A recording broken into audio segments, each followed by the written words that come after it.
अस्सलाम वालेकुम व्यूअर्स, क्या हाल चाल है। उम्मीद करता हूँ खैरियत से होंगे। व्यूअर्स, आज ये गोदाम की तरह हम थोड़ी सफाई कर रहे हैं, चावल वगैरह क्लोज़ कर रहे हैं। आपको साथ साथ मैं दिखाता हूँ। ये अभी थोड़ी देर पहले फैसलाबाद से दालें आई हैं, तो उनकी जगह बनाने के लिए हमने थोड़ा सा ये चावल वगैरह जो नीचे पड़े वैसे ऊपर लगाए हैं। साइड पे इधर बोतलें पड़ी हुई थी, वो भी ऊपर लगाई हैं। ये अभी डबल ज़ेब्रा ब्रांड है, ये चावल का 25 किलो वाला बैग, ये मैं ऊपर लगा रहा हूँ। अभी ये ऊपर लगा के इस साइड पे इनाम वगैरह पड़ा हुआ था, वो ऊपर लगाया। हाँ, साथ साथ तो ये आपको वीडियो बनाते हैं और आपको गोदाम का विज़िट भी करवाते हैं, जिस तरह हम काम वगैरह करते हैं। छोटी सी ये सफाई वगैरह थी, ये करनी थी। मैं और ये मेरे साथ हसन है, ये अभी सेला चावल है, ये उधर रख रहे हैं।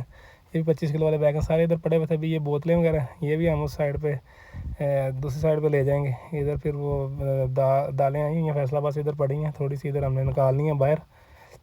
ये टिश्यू वगैरह, ये गोदाम में सफाई वगैरह भी हमें करनी होती है। जब जैसे चावल आने हैं उस टाइम भी सफाई करनी पड़ती है। जैसे अब दालें आई हैं, ये सफाई वगैरह करके सारा सामान वगैरह साइड पे करेंगे।